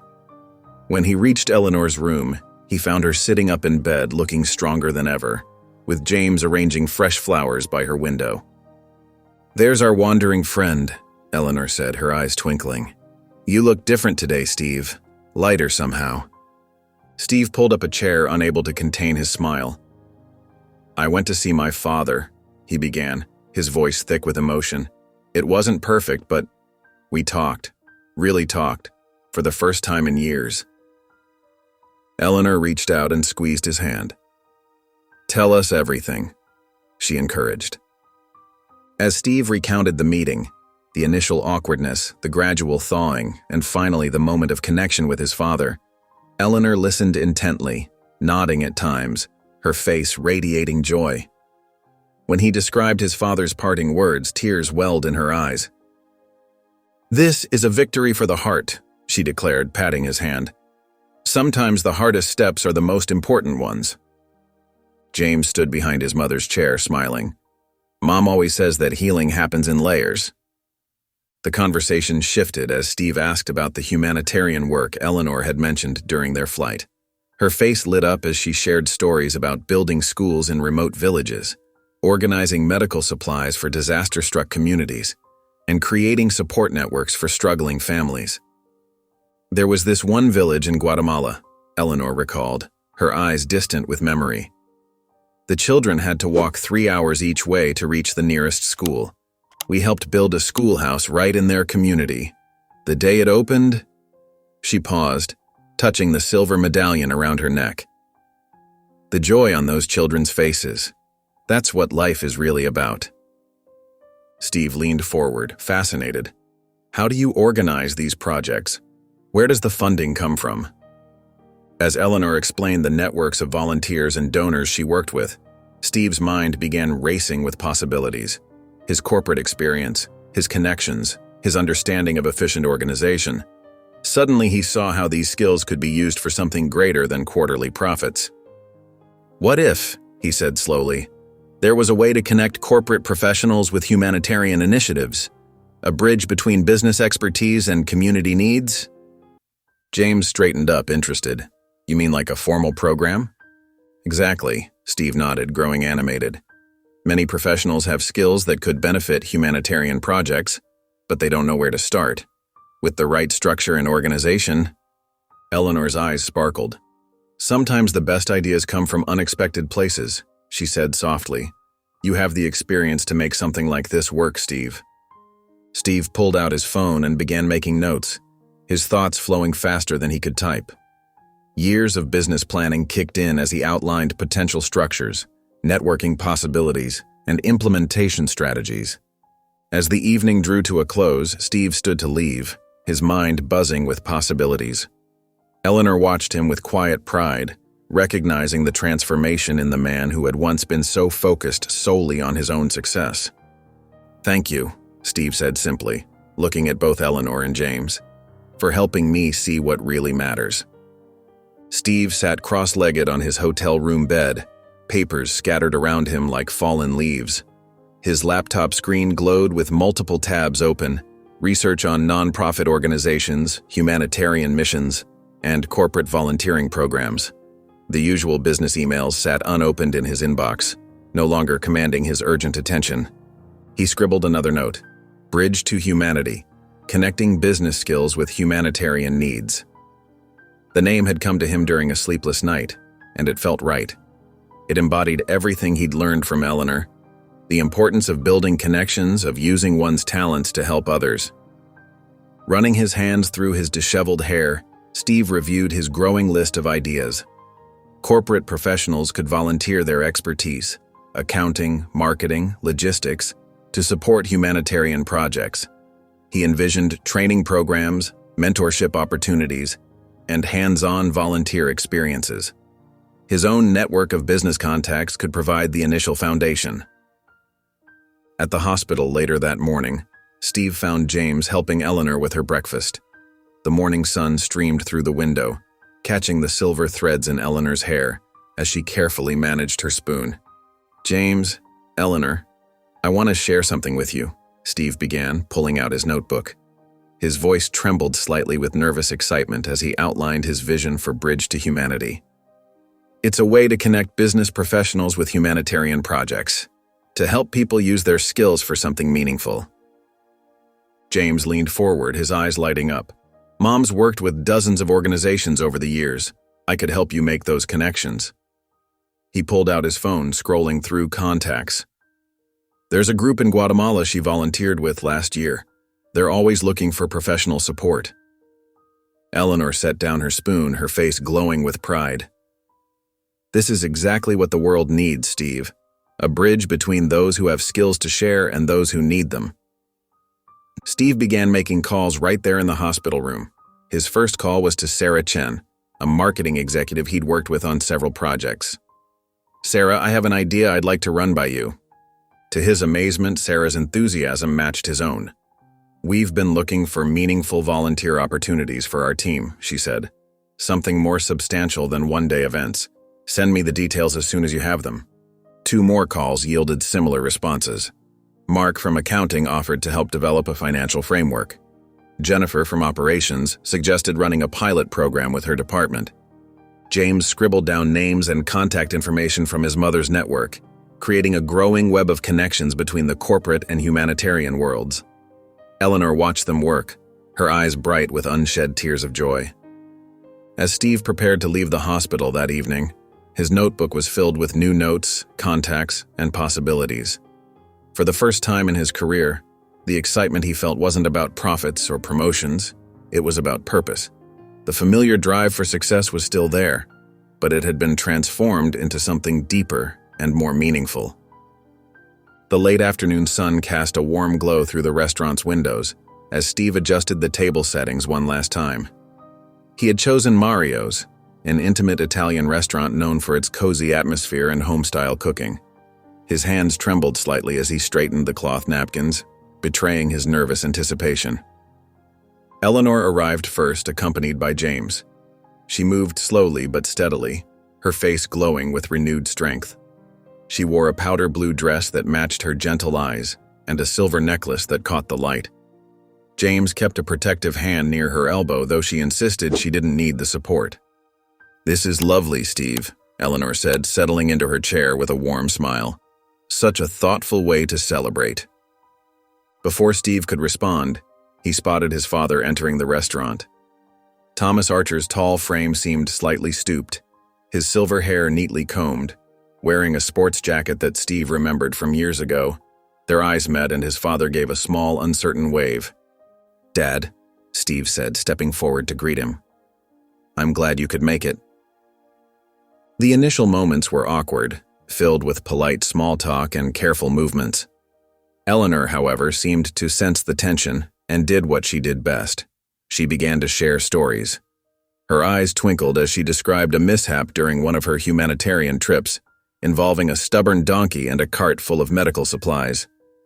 "The poor creature refused to move," she chuckled, "until someone thought to offer it an orange. Who knew donkeys had such expensive taste?" The laughter that followed broke the ice. Steve's father leaned forward, genuinely interested. "You've traveled extensively for your work, then?" "Oh yes," Eleanor replied, launching into tales of her various missions. Steve watched in amazement as his father became increasingly engaged, asking thoughtful questions about the challenges and rewards of humanitarian work. When their appetizers arrived, the conversation naturally turned to Steve's new initiative. He explained the concept of Bridge to Humanity, his voice growing more confident as he outlined his vision. "It's about connecting skilled professionals with organizations that need their expertise," Steve explained, "using business acumen to support humanitarian causes." To Steve's surprise, his father's eyes lit up. That's actually brilliant, son," he said, setting down his fork. "You know, I always worried you were chasing empty success in the corporate world, but this is something meaningful." The warmth of approval in his father's voice made Steve's chest tighten with emotion. James nodded in agreement, adding, "Mom's influence has a way of bringing out the best in people." Eleanor reached over and patted Steve's hand. "Sometimes we need to get lost before we can find our true path," she said softly. The evening flowed naturally after that, filled with shared stories, genuine laughter, and moments of quiet understanding. Steve watched as his father and James discovered common ground in their love of baseball, while Eleanor charmed everyone with her gentle wisdom and quick wit. As their desserts arrived, tiramisu for everyone at Eleanor's insistence, Steve looked around the table, taking in the scene before him. His father was laughing at one of James's jokes, Eleanor was beaming with maternal pride, and for the first time in years, Steve felt completely, utterly at peace. The morning sun filtered through the trees as Steve pulled up to Eleanor and James's modest suburban home. The garden out front burst with colorful flowers, a reflection of Eleanor's vibrant spirit. Steve took a deep breath, clutching the steering wheel for a moment before stepping out of his car. This goodbye felt different from any he'd experienced before. Eleanor sat in her favorite armchair by the window, looking remarkably better than she had in the hospital. Her color had returned, and her eyes sparkled with their usual warmth. She wore a comfortable floral dress, and her silver hair caught the sunlight streaming through the window. James stood nearby, preparing tea in the kitchen, the gentle clink of cups and saucers filling the comfortable silence. "Steve?" Eleanor called out warmly as he entered, extending her arms for a hug. "You look different today. There's a lightness about you." Steve embraced her gently, noting how much stronger she felt compared to their first meeting on the plane. "I feel different," he admitted, settling into a chair across from her. "Everything feels different now." James joined them, setting down a tray of tea and cookies. The three sat together, sharing memories of the past few weeks and discussing Steve's plans for Bridge to Humanity. The morning light grew stronger as they talked, filling the room with a golden glow. After a while, Eleanor reached for something in her pocket. "I have something for you, Steve," she said, her voice soft but firm. She held out her silver medallion, the same one she'd gripped so tightly during their turbulent flight. The metal caught the light, revealing intricate engravings that Steve hadn't noticed before. "Eleanor, I couldn't possibly—" Steve started, but she cut him off with a gentle shake of her head. "This medallion has been my companion through many storms, both literal and metaphorical," she explained, pressing it into his palm. "It's a reminder that faith and resilience can carry us through anything. I've watched you discover your own strength these past weeks, Steve. You've shown both faith and resilience in facing your past and choosing a new path." Steve's fingers closed around the medallion, feeling its weight and warmth. His throat tightened with emotion as he carefully tucked it into his pocket. "Thank you," he managed, his voice rough with feeling. "For everything." James stepped forward, extending his hand. Their handshake was firm and meaningful, a gesture that spoke of the unexpected friendship they'd formed. "I meant what I said about helping with Bridge to Humanity," James said. "We're in this together now." "I'll be counting on that," Steve replied, managing a smile despite the emotion of the moment. As Steve walked toward his car, the medallion pressed against his chest where he'd placed it. He turned back for one last look at Eleanor and James standing in the doorway, the morning sun illuminating them like a photograph he wanted to preserve forever in his memory. Settling into his car, Steve held up the medallion, watching it catch the light. The simple piece of silver now carried the weight of transformation, a physical reminder of how a chance encounter had changed the course of his life. Steve sat at his mahogany desk, surrounded by presentation slides and program outlines. The familiar hum of office activity outside his door felt different now, less oppressive, more purposeful. He adjusted his tie and touched the silver medallion that hung beneath his shirt, drawing strength from its presence. The Bridge to Humanity documentation spread across his desk represented weeks of careful planning. Each page detailed how corporate professionals could contribute their skills to humanitarian projects worldwide.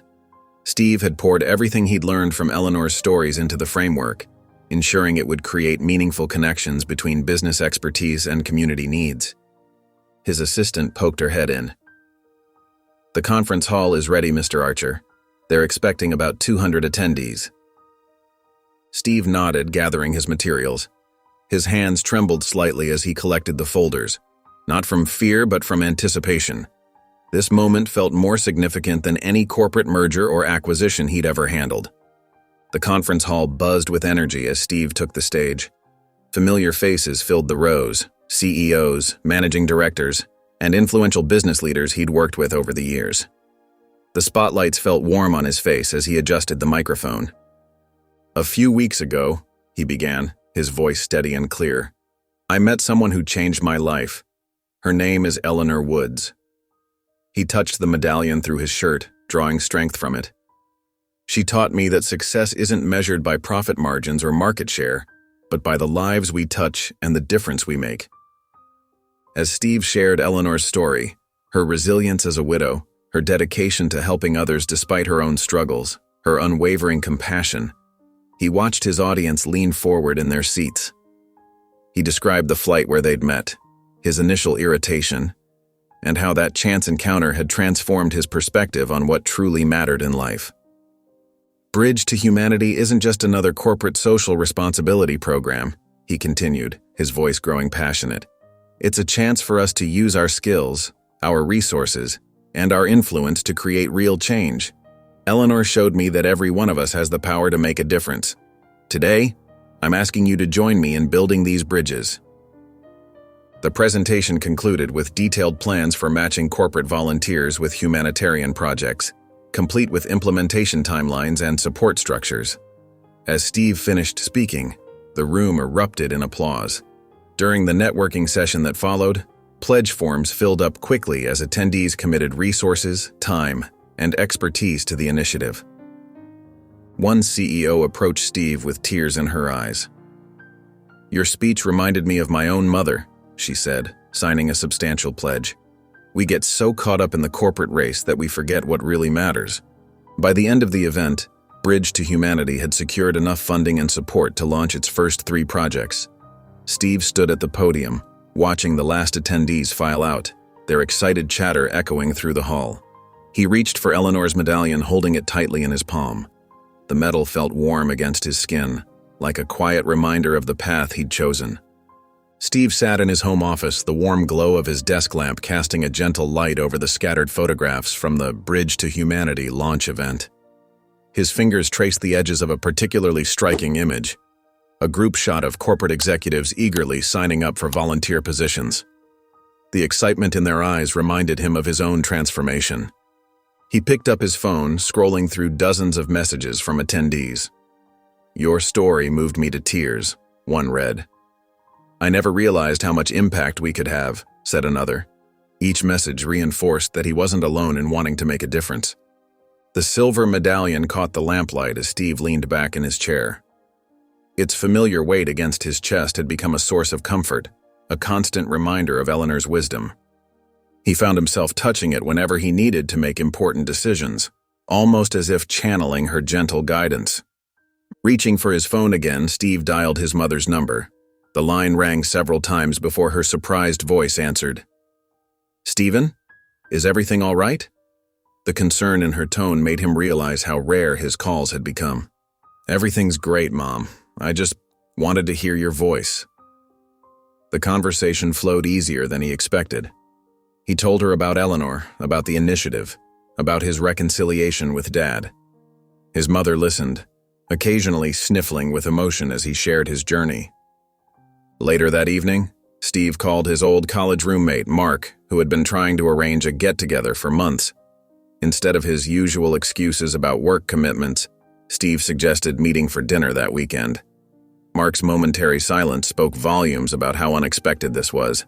The changes in his daily routine were subtle but meaningful. Rather than immediately checking his emails upon waking, Steve started taking morning walks in the nearby park. The quiet time allowed him to gather his thoughts and set intentions for the day. His usual working dinners were replaced with proper meals at home, giving him time to actually taste his food and reflect on the day. His assistant had noticed the change too. Gone were the frantic late-night email exchanges and the constant sense of urgency. Instead, Steve had begun prioritizing what truly needed immediate attention and what could wait. He found himself asking about her family more often, actually listening to her responses rather than just nodding absently. Standing on his balcony now, Steve watched the city lights twinkle against the darkening sky. The medallion rested cool against his skin, a tangible reminder of how far he'd come. The usual urban chaos below seemed less overwhelming, more like a symphony of life being lived in all its messy glory. For the first time in years, his sense of achievement came not from closing deals or hitting targets, but from the genuine connections he was building. He felt lighter somehow, as if he'd set down a heavy burden he hadn't even realized he'd been carrying. Looking at the city spread out before him, Steve felt a quiet pride, not in what he owned or had achieved, but in who he was becoming. The path ahead seemed clearer now, illuminated by Eleanor's wisdom and his own growing sense of purpose. Steve's phone lit up with James's name, and a smile spread across his face as he answered. The familiar voice on the other end carried an enthusiasm that was immediately contagious. "Steve, you won't believe the impact we're already making," James began, his words tumbling out in excited bursts. James described his recent meeting with Hope Foundation, one of the non-profits partnering with Bridge to Humanity. 3 corporate executives had already committed to long-term volunteer positions, using their business expertise to help streamline the foundation's operations. One marketing director was developing a comprehensive social media strategy, while a finance executive was restructuring their budget planning. "Mom would be so proud," James said, his voice softening with emotion. "The way you've taken her spirit of giving and transformed it into something that connects with the corporate world, it's exactly what she always hoped for." Steve fingered the silver medallion around his neck, feeling its familiar weight. "Your mother showed me what really matters," he replied, remembering those first moments on the plane when he'd dismissed her as just another chatty passenger. "I never expected a delayed flight to change my entire life perspective." "You know," James continued, "when you first stayed at the hospital, I thought you were just feeling guilty. But you proved me wrong, Steve. You became a real friend when we needed one most."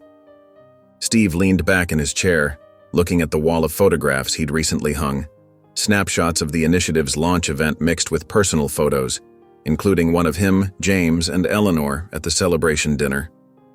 "Your family helped me find my way back to mine," he admitted. "I can never thank you both enough for that."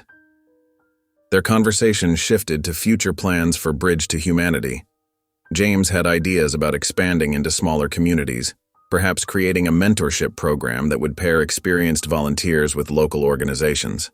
Steve found himself taking notes, his corporate mindset now focused on maximizing social impact rather than profit margins.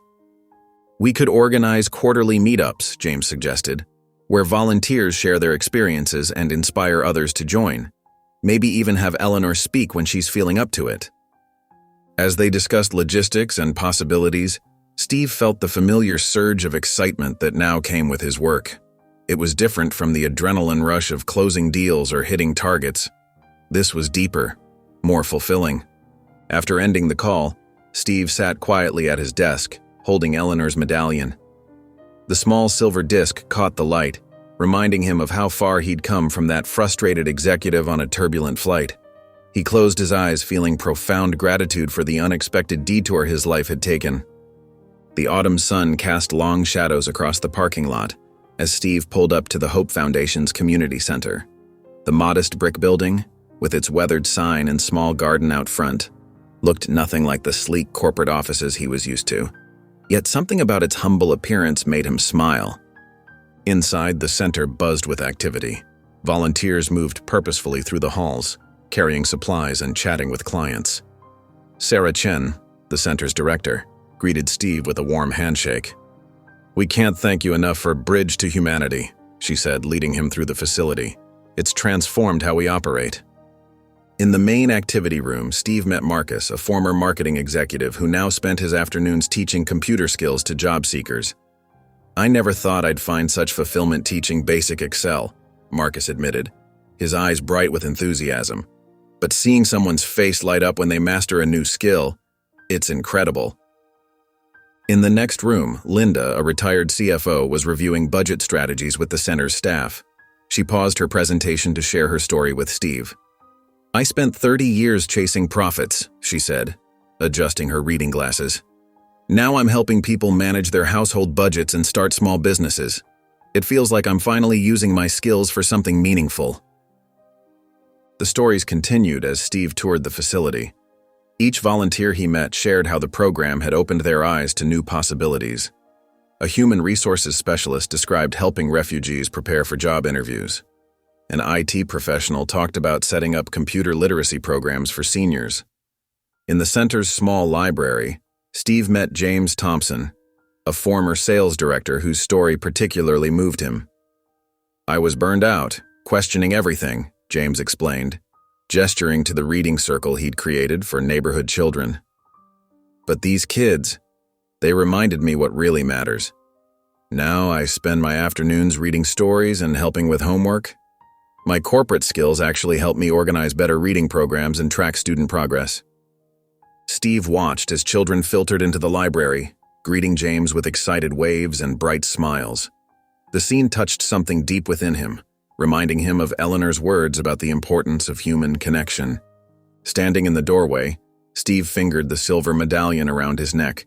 He thought about how Eleanor's simple act of kindness on that turbulent flight had set off this chain reaction of positive change. Her philosophy of compassion and service had transformed not just his life, but was now reaching into corners of the community he never expected. The afternoon's visits left Steve feeling both humbled and inspired. Each story he heard reflected Eleanor's belief that everyone had something valuable to contribute. The program wasn't just matching skills with needs, it was helping people rediscover their purpose and humanity. As Steve prepared to leave, Sarah handed him a folder filled with impact reports and testimonials. "These numbers are impressive," she said, "but they don't capture the real magic happening here. You've helped create bridges between worlds that rarely connected before." Steve's hands trembled slightly as he opened the cream-colored envelope, recognizing Eleanor's elegant handwriting immediately. The morning light filtered through his office window as he settled into his chair, taking a deep breath before unfolding the letter. "Dear Steve," it began, "I hope this letter finds you well and continuing to grow in ways that surprise even yourself." Her warmth seemed to radiate from every carefully penned word. As he read, Steve felt transported back to that turbulent flight where their paths first crossed. Eleanor wrote about how proud she was of the changes she'd witnessed in him, describing how she'd seen his heart open like a flower reaching toward the sun. She shared stories from her humanitarian work that she hadn't told him before, about a school she helped build in Guatemala, and the children whose lives were transformed by simple acts of kindness. "Life has a way of bringing us exactly what we need," Eleanor wrote, "even when it arrives in unexpected packages. That day on the plane, I was exhausted and worried about my health, but something told me to keep talking to the serious young man beside me. Now I know why." Steve paused, touching the silver medallion that hung around his neck. His eyes welled up as he continued reading Eleanor's gentle wisdom about finding purpose in pain and strength in vulnerability. She wrote about how true success isn't measured in achievements or accolades, but in the lives we touch and the love we share. The letter's final paragraph spoke of hope. Hope for the future of Bridge to Humanity. Hope for Steve's continued journey of growth. And hope for all the lives that would be changed through his work. "You've found your calling, Steve," she wrote. "Don't ever doubt that the path of compassion is the right one." Sitting back in his chair, Steve let the letter's words sink deep into his heart. He thought about how profoundly Eleanor had changed his perspective on what mattered in life. The corporate achievements that once seemed so crucial now felt hollow compared to the fulfillment he found in helping others. Opening his laptop, Steve began drafting notes for an article about Eleanor's influence on his life. He wanted others to know about this remarkable woman who had transformed a chance encounter into a catalyst for change. As he wrote, memories flooded back. Her calm during the turbulence, her quiet strength in the hospital, the way she could see straight to the heart of what really mattered. Between paragraphs, Steve pulled up information about the Guatemala project Eleanor had mentioned. The school she helped build was still operating, still changing lives. He felt drawn to visit, to walk the paths she had walked, to see firsthand the impact of her lifelong dedication to service. Steve carefully placed Eleanor's letter beside the medallion on his desk, arranging them like sacred artifacts. These physical reminders of Eleanor's influence grounded him, keeping him connected to the profound lessons she had taught him about love, purpose, and the true meaning of success. Steve pushed open the glass doors of the downtown community center, stepping into a world vibrant with activity and purpose. Sunlight streamed through tall windows, illuminating walls covered in colorful photos showing volunteers working alongside community members. The sound of children's laughter drifted from a nearby classroom where a corporate executive was teaching basic computer skills. "Mr. Archer," a young woman in a blue volunteer shirt hurried over. "Thank you so much for visiting today. Your program has transformed our center."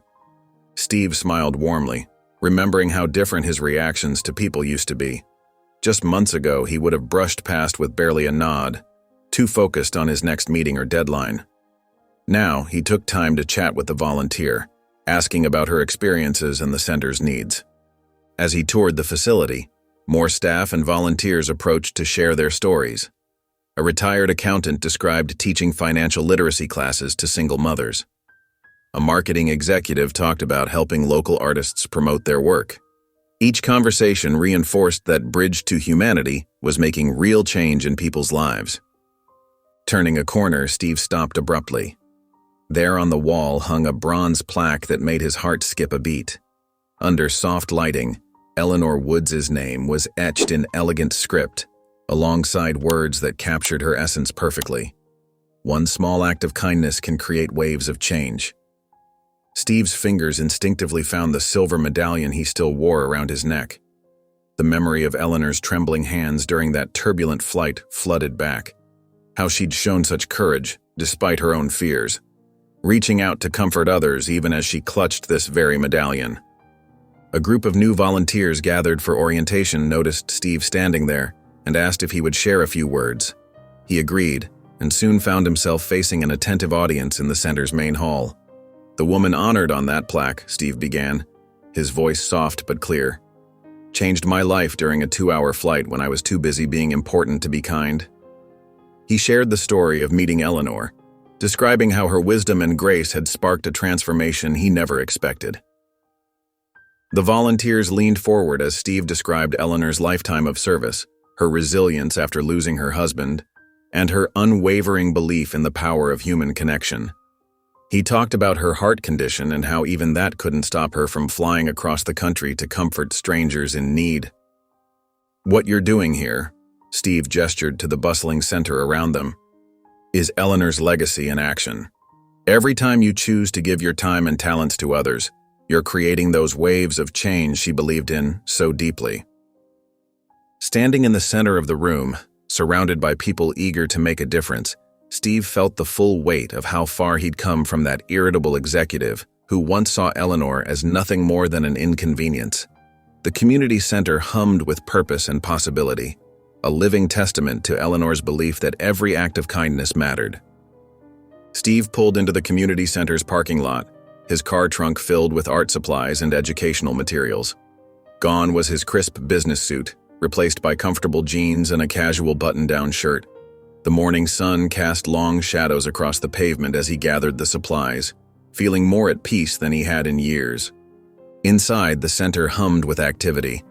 Volunteers chatted while setting up tables, and the aroma of fresh coffee wafted from the break room. Steve smiled at how different this felt from his corporate boardrooms, yet how right it seemed. He moved through the space not as the founder of Bridge to Humanity, but as just another pair of helping hands. "Need some help with those?" a familiar voice called out. Steve turned to see James approaching, his warm smile reminiscent of Eleanor's. In his hands, James held something that caught the morning light, Eleanor's silver medallion. "Mom wanted you to have this," James said softly, holding out the medallion.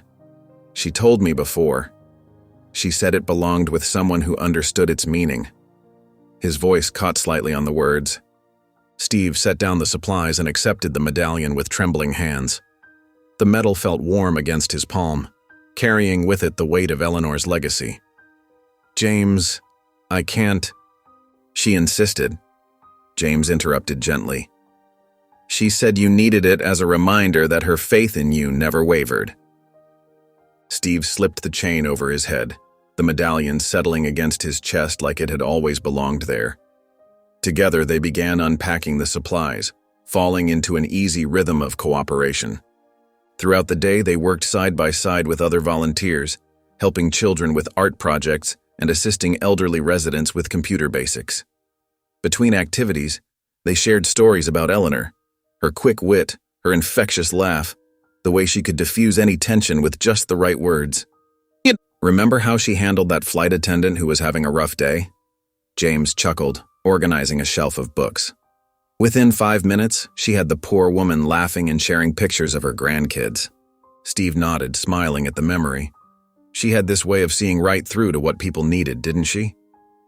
As they worked, Steve noticed how the other volunteers responded to James. The same gentle authority, the same careful attention to others' needs. Eleanor's influence lived on in her son, just as it now shaped Steve's own actions and choices. The day passed quickly, filled with meaningful work and genuine connections. As evening approached, Steve and James found themselves sitting on a wooden bench outside the center, watching as families headed home, children clutching artwork and adults wearing satisfied smiles. Steve's hand found the medallion around his neck. "She changed everything, didn't she?" he said quietly. James nodded, his eyes reflecting the setting sun. "She always believed one person could." If you enjoyed the story of Steve, I handpicked this next story that you will enjoy. Please don't miss this one. Click here to watch it.